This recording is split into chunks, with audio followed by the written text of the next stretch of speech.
On structural analysis 1, we are looking at analysis of statically determinacy, indeterminacy, and instability. Now, don't mind the big words; they are very, very simple. Of course, we are going to make them very simple for you. So, we are going to be looking at the analysis of statically determinacy, indeterminacy, and instability in this particular video. Now, the first thing we are going to be looking at is what is statically determinate structures. All right, statically determinate structures. What is statically determinate structure? All right, statically determinate structure is a structure in which all the support reactions and internal forces can be found using only the equations of what of equilibrium. All right, that is the summation of forces along the x-axis equals to 0, summation of forces along the y-axis equals to 0, and summation of moment equals to 0. So these three equilibrium equations, if it can be used to find the reactions of any structure, all right, we call that structure. That structure can be termed to be what? Statically determinate structure. All right, so take note of that. Now, before we even go into that, okay, what's a structure, if I may ask? A structure is considered to be, when is a structure considered to be in equilibrium? A structure is considered to be in equilibrium if what initially at rest, it remains at rest when subjected to what? A system of forces and what? And couples. All right, so for us to have a system that is statically determinate, all equilibrium equations must be able to be used to what? To find the reactions and the internal forces. So that's what statically determinate structures is all about. All right, so I will put in the definition here even as we proceed. So we have, all right, so this is the definition of a statically determinate structure. All right, now mathematically, we say mathematically, for a statically determinate structure to hold, what we will have summation of what? F of x to be equal to 0, summation of f of y to be equal to 0, and summation of what? Of moment to be equal to 0. So take note of this, because they are going to be similar. We are going to have statically determinate, indeterminate, and so on and so forth. So take note of this so you don't get confused. Next, we are going to be looking at what? Internal stability. All right, before we go into statically indeterminate, let's look at internal stability.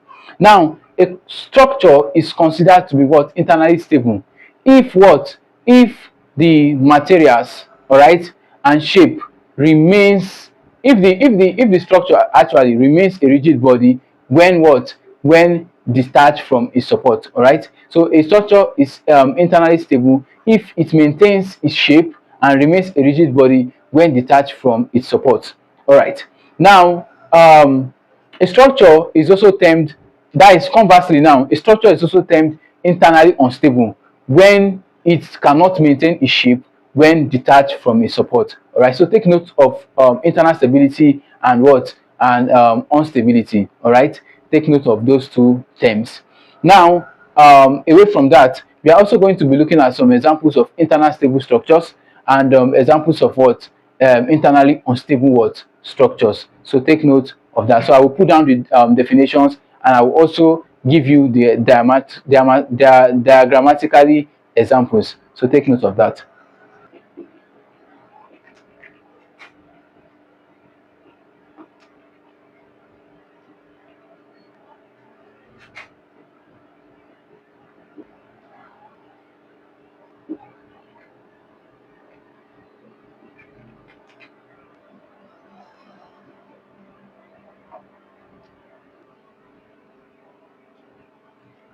So these are the definitions of internal stability and what? Internal instability. All right, so try and get the point from there.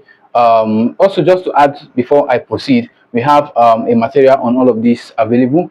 Of course, you can reach out to us via our any of our social media handles, and as well you can click the link on our seller to get your material. So they are all readily available.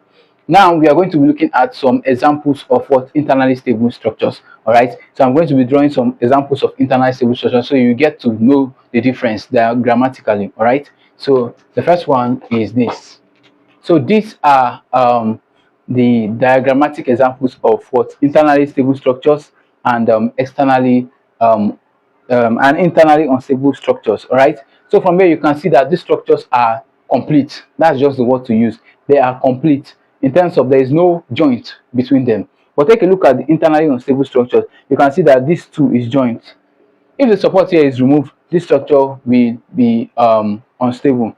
This structure will be unstable. If this connection here too is removed, this structure will also be unstable. Same with this one. So these structures are referred to as internally stable structures, and these structures are referred to as internally unstable structures. All right, so take note of all of this. All right, so far we have been able to define what a statically determinate structure is, and we have been able to define and give examples of internal stability and internal instability. Take note of that.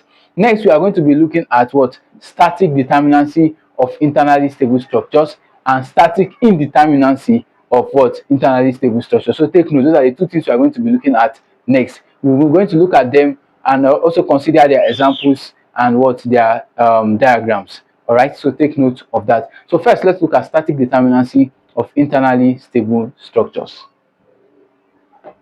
So how then do we describe static determinacy of internally stable structures?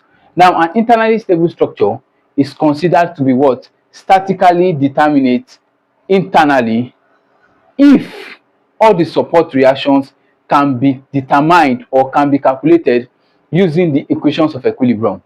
All right, so take note of that. It's very important. That's the definition of a statically determinate statically determinate externally of an internally stable structure. So take note of that definition. Don't allow it to confuse you. I come again. An internally stable structure is considered to be statically determinate externally if all its support reactions can be determined by using or by solving the equations of what, of equilibrium. Now, what are the examples of what an externally statically determinate plane structure? Before we go into that, I'm just going to write the definition. So here we have it. This is the definition. Now I want you to take note of this definition carefully because they might be confusing. Take note of them carefully. All right, now let's look at the examples of an externally statically determinate plane structure. All right, let's look at common example. Don't forget, when do we say a structure is externally statically determinate? When do we say that? It is when what? It is when we can be able to determine all the support reactions by just solving the equilibrium equation. So take note of that. It's very simple. Just take note of the terminologies involved. All right, so now let's look at the examples of externally statically determinate plane structures. All right, so we have some few examples for you to note. Now when you see those few examples, you realize that all the reactions can be solved using the equilibrium equations. So I'm just going to draw the examples quickly here even as we proceed. What we have here on the board is nothing but the examples of externally statically determinate plane structures. All right, so now let's look at them. This is a fixed beam. All right, this is a beam, it's a fixed beam. We have it's a fixed beam, so definitely at the support of a fixed beam we have three what is it called, we are going to have three reactions there. We have an upward reaction, we have a horizontal reaction, and we also have a moment at a fixed beam. Now this is the beam, this is the free body diagram. Now you will note that from these reactions, all these reactions here can be solved using what? The equilibrium equations. All right, if we do summation of f of x, you are going to get this. Summation of f of y, we are going to get this, and summation of moments, you are going to get this. So that this is truly an example of externally statically determinate plane structure. Next is another beam here. We have a hinge support here, and we also have a roller support. We know that for a roller support, we are going to have what? Just an upward reaction, right? For a hinge support, we are going to have two reactions, one going upward and one going what? Horizontally. All right, so take note. So now these three reactions can be gotten by solving what? The equilibrium equation. So we are correct. Next is what? Is the frame. All right, this is an example of a frame. It has what? Two supports, hinge and roller support. For this hinge support, we are going to have what? Two reactions, and for the roller support, we are going to have one reaction. Now the three reactions can be determined by what? Solving the equilibrium equations. You can see that, of course, this is an example. These are examples of externally statically determinate plane structures. All right, so we are done with static determinacy of internally stable structures. All right, we are done with the definition, and this is the examples diagrammatically. Now we are going to go into what? We are going to go into what is it called? Statically indeterminate externally stable what? Structures. All right. Now, if a structure is supported by more than three reactions, then all the reactions cannot be determined by just solving the three equations of equilibrium. So such structures are what we call statically indeterminate externally. All right. Now, we are going to be, of course, I'm going to be putting down the definition on the board. But before I do that, I would like to explain some other concepts. Now, if you have a structure, for instance, that has four reactions, all right? If you have a structure that has four reactions, we are going to, we know that such a structure cannot be determined by just using the three equilibrium equations, all right? Now, the extra reaction, because we are having four reactions now, and we are supposed to have three. The extra reaction is what we call what? The external redundant. It is called external redundant, and the number of the external redundant is called the degree of what? In external indeterminacy. All right, I'm going to express this all on the board even as we proceed. So this is what we are going to be looking at next. Statically indeterminate externally stable structures and their examples. So stay tuned for more as we proceed. All right, so this is the definition of a statically indeterminate externally stable structure. All right, so take note, what we are doing now is the opposite of what we have. All right, this is static indeterminacy of internally stable structures, where we are going to have reactions that equilibrium equations can solve. All right, but what the one we are looking at now cannot be solved using equilibrium equations. They are just opposite of themselves. So take note so you don't get confused. Now, we are going to be looking at some key things even as we proceed. We say a statically indeterminate, externally stable, that. So now we are looking at statically indeterminate, externally stable structures, all right? And we said the equations of equilibrium cannot be able to what? Cannot be used to solve them. All right, that means their reactions are more than three.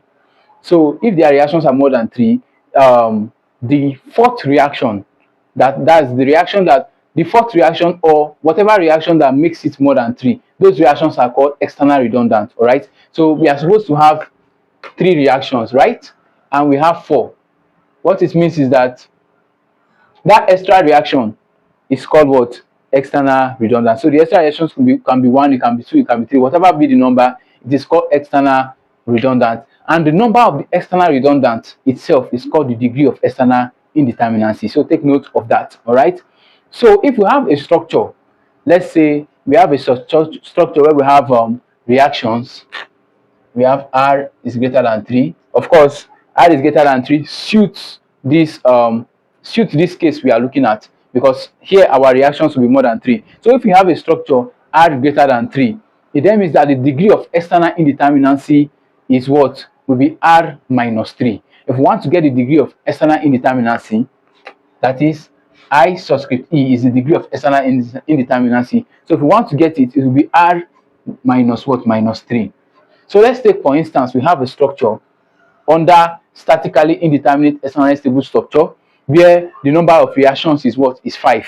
All right. So our reaction here will be what? 5 minus 3. 5 minus 3 is nothing but 2. So I subscript key is equals to 2. So this 2 is the degree of what? Is the degree of external indeterminacy. All right. So take note of that. So now we are going to be looking at examples of what? Of externally indeterminate stable structures. So that's what we are going to be looking at right now. So we see how we can be able, we will see real structures with reactions that are more than 3, and we'll see how to calculate the degree of external indeterminacy. So stay tuned even as I put down the examples diagrammatically. So these are examples of externally statically indeterminate stable structures. All right, these are the examples. Now we are going to be seeing the differences from here. We are going to be looking at the differences. Now here we have, this is the free body diagram of each of them. For this is the free body diagram. For this is the free body diagram, and for this is the free body diagram. Now here we have four reactions. Here we have four reactions. Here we have what? 6 reactions. Now if you look at this very well, the reactions are above 3. Of course, that is why we call it a statically indeterminate externally stable structure. All right, that is why we call it that. All right, because their reactions are more than 4. We cannot use the equations of equilibrium to find them. Now here we have number 4 here. So this is what we are going to do. We are going to be looking for the degree of external indeterminacy. All right, it is denoted by I subscript E. For here, I subscript E is equals to what? Is equals to R minus what? Minus 3. So for here we have 4 number of reactions. This is 4 minus 3, which is equal to what? 1. Secondly, for here we have our IE equals to what? 4 minus 3, which is equals to what? Which is equals to 1. And for here we have IE equal to, this is 6 minus 3. We have total of 6 reactions here. Minus 3 is equals to what? 3. So we have the degree of external indeterminacy for this structure is what? Is 1. For this structure is 1, and for this structure is what? Is 3. So take note of this. You can now see the difference between static determinacy of internally stable structure and statically indeterminacy of what? Of internally stable structures. You can now see their differences, so you don't get what? You don't get confused. Now also, just so you know, we have materials that are outlined and well structures on all of these courses. All right, they have been structured in such a way that it will help you in case you have an international exam to write, be it your UK international exam. We have the FE, we have the IEC, we have the Bingham, and so on and so forth. All right, so these materials will go a long way in helping you to what? To study well and pass your exams. So do well to get our materials. Just send a DM to us or click on the link, click on our seller link. It's all on our social media platforms, so you can get your copy. And also, if we are also open to private tutoring sessions. All right, if you need private tutoring on any of these courses, it might not be strictly restricted to just structural analysis. Any course at all on mechanical engineering, structural engineering, civil engineering, electrical and electronics engineering, we got you covered. All right, so, and also for your assignment, your research, and what have you, feel free to reach out to us and we'll be happy to serve you. All right, so stay tuned. Next video, in my next video, I'm going to be going to the next. We are still on the introduction aspect of what? Of structural analysis. So in my next video, I'm going to be going to the next phase of what? Of structural analysis introduction. All right, we are going to be looking at maybe types of reactions and so on and so forth. So I hope you get all the concepts clearly. If you do not, you can also leave a comment and we will attend to you. Bye for now. I'll see you on the next one.